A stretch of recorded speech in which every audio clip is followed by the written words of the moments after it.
اعوذ باللہ من الشیطان الرجیم بسم اللہ الرحمن الرحیم الصلاۃ والسلام علی خاتم النبیین وعلی آلہ وصحبہ اجمعین۔ السلام علیکم ورحمۃ اللہ وبرکاتہ۔ دل میں عجیب و غریب قسم کی خوشی ہے جو پھوٹی جا رہی ہے، اور اس خوشی کے پھوٹنے کی وجہ یہ ہے کہ بھارت کا الیکشن اس دفعہ پاکستان اسپیسیفک نہیں ہو رہا اور پاکستان کے خلاف نہیں لڑا جانے لگا، کیونکہ وہاں پہ اب تک کے جتنے بھی الیکشن ہوئے ہیں اس کے اندر پاکستان ایک پیوٹل رول رہا ہے، اور پاکستان کے حوالے سے ایک دوسرے کو تانے دے دے کے ہائے ہائے وے تینوں کہہ کے لڑا جاتا ہے۔ ٹھیک ہے، اس دفعہ کام دوسری طرف پھر گیا ہے، اور پہلا تو وہاں پہ ہم آپ کو یہ بتائیں کہ ایک جزیرہ ہے جو کہ سری لنکا اور بھارت کے درمیان واقع ہے۔ 17 کلومیٹر وہ سری لنکا سے ہے اور 19 کلومیٹر وہ بھارتی ریاست تامل ناڈو سے ہے، یا ریاستی صوبہ کہہ لیں، ہمارے زبان کے مطابق، ان کے مطابق ریاست کہہ لیں تو بھارتی ریاست تامل ناڈو سے اور سمندر کے درمیان وہ جزیرہ کو 250 کلومیٹر اسکوائر، 250 مربع کلومیٹر اس کا رقبہ ہے۔ یہ جو ہے یہ کانگریس نے اپنے دور کے اندر ایک بارڈر سیٹلمنٹ کے تحت سری لنکا کو دے دیا تھا۔ اب جناب مودی صاحب نے الیکشن کمپین کے اندر یہ سر اٹھایا ہے، کیا اٹھایا ہے تو چلتے میں آیا، وہ انہوں نے سر اٹھایا ہے کہ اگر یہ جزیرہ بھارت کے پاس ہوتا تو ہم دیکھتے کہ چائنا اس راستے سے کیسے گزرتا ہے، اور یہ جناب چائنا کے سری لنکا کے ساتھ سرنڈر کیا ہے، اور سری لنکا چونکہ چائنا کا دوست ہے، اور سری لنکا نے شاید یہ جزیرہ جو ہے اس پہ کوئی اڈا شڈا بنانے کا اختیار بھی دے دیا ہے اس کو چین کو، اور چین نے اسی لیے یہ اختیار لیا ہے کہ جی ہماری یہاں سے بہت ساری ٹریڈ گزرتی ہے، تو اس کی حفاظت کے لیے، اس پہ نظر رکھنے کے لیے، اور اگر اس پہ انڈیا کوئی شرارت کرتا ہے یا انڈین نیوی کوئی گولی شولی چلاتی ہے، کوئی بم شم مارتی ہے، تو اس کی حفاظت کے لیے ہمیں یہ جزیرے کے اوپر کوئی 2-4 فوجی رکھنے کی اجازت دے دیں یا کوئی 2-4 بندوقیں لگانے کی اجازت دے دیں، تو سری لنکا نے جو ہے وہ یہ کام کر لیا ہے۔ اب مودی صاحب کہہ رہے ہیں کہ اگر کانگریس یہ جزیرہ سری لنکا کو نہ دیتی اور سری لنکا جو ہے وہ یہ چائنا کو نہ دیتا، تو دیکھیے اس خطے کے اندر ہماری کتنی بڑی جے جے کار ہوتی۔ 56 انچ کی چھاتی جو ہے وہ 56 انچ کی چھاتی پھول کے 76 انچ کی ہو جاتی۔ تو وہ اب اس بنیاد کے اوپر یا اس کو بنیاد بنا کے کانگریس کی بیشنگ کر رہے ہیں۔ مودی صاحب جو ہیں، بہت سارے لوگ ہمارے پاکستان کے اندر ویسے ان کی تو جیتنے کی دعائیں بھی کرتے رہے ہیں، پاکستان میں لوگ پچھلے الیکشن کے اندر، ویسے آج کل جیل چندے نے وہ ان کی وہ بھی کرتے رہے ہیں، لیکن یہ جو کچا دیو ہے اس کے اوپر جو ہے وہ اس وقت مودی صاحب اپنی الیکشن کیمپین گھما رہے ہیں، اور اللہ کا شکر ہے کہ اس دفعہ انہوں نے گھس کے نہیں مارا۔ رافیل ہوتا تو پھر ہو کیا ہوتا، رافیل بھی آ گیا ہے اور رافیل بننا شروع ہو گیا انڈیا کے اندر، لیکن رافیل سے ہٹ کے اور پاکستان سے ہٹ کے شکر ہے کسی ابھینندن بیچارے ماں کے بیٹے کی بلی نہیں چڑھی اس دفعہ پاکستان کے ہاتھوں، لیکن بہرحال کچا دیووں کے اوپر انہوں نے کانگریس کو چنگا رگڑا ہے۔ اور کچھ لوگ کہہ رہے ہیں مودی صاحب جیتنے جا رہے ہیں، جیتنے والوں کے ویسے یہ والے نہیں ہوتے منظر۔ مودی صاحب جو ہیں انہوں نے کانگریس کے اکاؤنٹس فریز کر دیے ہیں، جو میدان کے اندر جیت رہا ہو وہ اس طرح کی حرکتیں نہیں کیا کرتا، وہ کیجریوال کو پھاڑ کے اندر کاٹ دیتا ہے، اور یہ جناب انہوں نے یہ کر لیا ہے، تو اس کا مطلب ہے کہ مودی صاحب کی بھی ہٹی پڑی ہے۔ ٹھیک ہے، چلیے بہرحال یہ ان کا اپنا گھر کا منظر ہے، لیکن دوسرا منظر کمال کا ہے۔ اگر آپ سری لنکا کو چھوڑ کے ذرا نقشے کے اوپر جائیں اور اوپر جا کے بنگلہ دیش کے اوپر دیکھیں، تو بنگلہ دیش کے اوپر ایک آپ کو ریاست نظر آئے گی جس کو اروناچل پردیش کہتے ہیں۔ اروناچل پردیش، رونا لیلا نہیں ہوتی تھی ہماری گلوکارہ یار، جو بعد میں مشرقی پاکستان جب بنگلہ دیش بنی تو ادھر چلی گئی، یہ اروناچل پردیش۔ ٹھیک ہے، تو اروناچل پردیش یہ ہے ارونا جو ہے، اروناچل پردیش جو ہے 30 اس کے مقامات ہیں جی،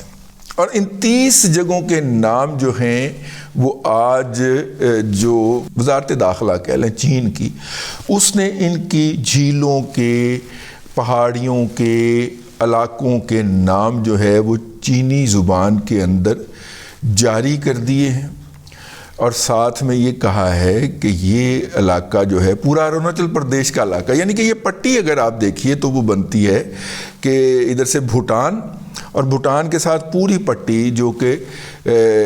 چائنا کے ساتھ لگتی ہے، بھوٹان کو چھوڑ دیں، بھوٹان کے بغل کے اندر سکم بھی ہے اس کو بھی چھوڑ دیں، لیکن یہ پوری پٹی جو ہے یہ اروناچل پردیش جو ہے۔ اچھا، یہ ریاست جو ہے اس علاقے کے اندر بہت سارے علاقے ہیں، یہ آسام کا علاقہ ہے، اور اس کے اندر جو علیحدگی کی تحریکیں سب سے زیادہ یہاں پہ چل رہی ہیں۔ ناگالینڈ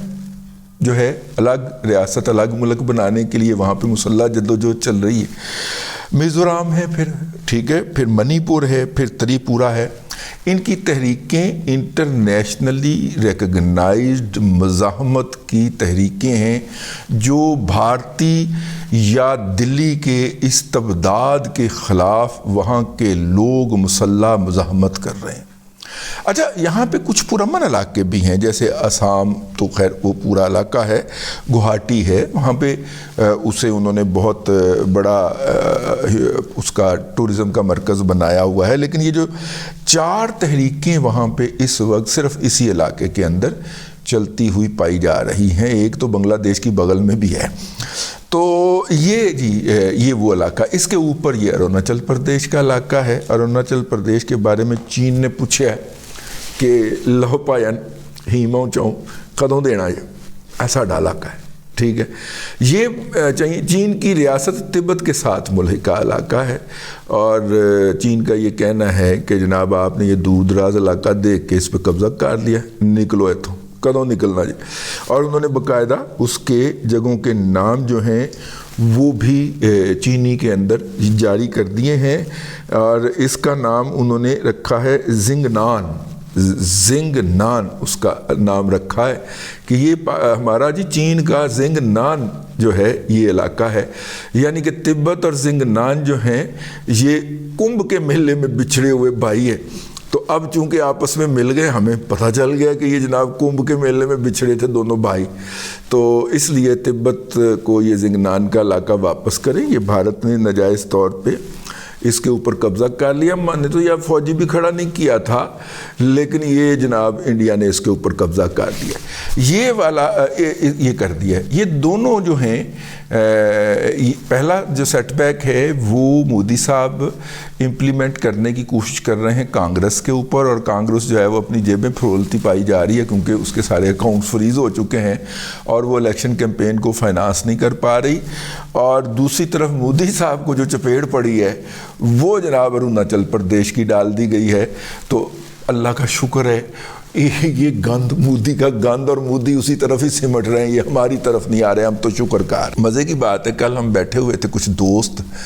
اور اس میں سے ان دوستوں کا خیال تھا کہ یہ بر صغیر کی قیادت جو ہے نا، یہ بڑی میسنی قیادت ہے، بڑے چلاک ہیں، اور انہوں نے کہا کہ یہ 2-4 بم ادھر سے مار کے 2-4 بم ادھر سے مار کے تو یہ کوئی جنگ کا نام دے دیتے ہیں، انہیں پتہ ہی نہیں ہے کہ جنگ کیا ہوتی ہے، ورنہ ورلڈ وار 1 اور ورلڈ وار 2 کے اندر جس طرح یورپ کا رگڑا نکلا تھا، جس طرح بالشوکس کے بعد جو ریڈ ریولوشن آیا ہے وہاں پہ رشیا کے اندر، بالشوک یا رشیا کے اندر جو ریولوشن آیا ہے، اور جس طرح چائنا کے اندر ریولوشن ہے، چائنا میں تو میرا خیال ہے 8 کروڑ بندہ قتل کیا گیا تھا انقلاب کے اندر۔ وہ جو لانگ مارچ ہر کوئی کرتا پھرتا ہے نا، اصلی لانگ مارچ ہوئے لگ پتے جان، ٹھیک ہے، اس لانگ مارچ کے اندر 8 کروڑ بندہ قتل کیا گیا تھا۔ راستے میں جو بھی آتا تھا کہ تلوار جو ہے وہ کھنڈی نہ ہو جائے، اس کو ڈنڈوں سے مارا جاتا تھا، ٹھیک ہے۔ اگرچہ چینے یہ کہتے ہوئے پائے جاتے ہیں کہ یہ وہ لوگ تھے جو کہ نشہ کرتے تھے اور نشیوں کو مارا گیا تھا، لیکن نہیں، انقلاب کے مخالفین کو مار مار کے 8 کروڑ کی آبادی اس وقت، جبکہ دنیا کی آبادی جو ہے وہ مشکل سے 2-2.5 ارب ہو، بہت خوفناک بات تھی، ٹھیک ہے. اسی طرح اگر آپ دیکھیں تو ورلڈ وار 1 اور ورلڈ وار 2 کے اندر جس طرح پوری نسلیں تبدیل ہوئی ہیں ایسٹرن یورپ کی اور ویسٹرن یورپ کے لوگوں کی، اور وہ ملک جنہوں نے اس جنگ کے اندر حصہ نہیں بھی لیا، تو وہ دوستوں کا خیال تھا کہ یہ ہمارے لیڈرشپ بر صغیر کی بڑی چلاک ہے دونوں سائیڈ کی نا، انہوں نے کوئی جنگ ریئل معنوں میں نہیں ہونے تھی. تو میں تو بھائی جان اس نقطہ نظر سے ہوں کہ ادھر بھی گولی چال دی نا تو ایویں خام خواہ ساڑی سٹاک مارکیٹ دے 8-10 ہزار پوائنٹ نکل جانے سے. وہ شکر ہے وہ ادھر ہی مودی صاحب گند کرن رہے نہیں تھے. مودی صاحب تھینک یو ویری مچ سر، ادھر ہی گند کرتے رہیں سر، ہمارے اوپر جناب کرپا فرمائیں، ادھر کو منہ نہ فرمائیں، اللہ آپ کا بھلا کرے. بہرحال جی یہ اپڈیٹ تھا. چینیاں نے پڑھ کے نکے ہتھاں دے نال چپیڑاں کروائیاں نے مودی نے. مینوں بڑا مزہ آ رہا ہے، مجھے بہت مزہ آ رہا ہے. چینوں نے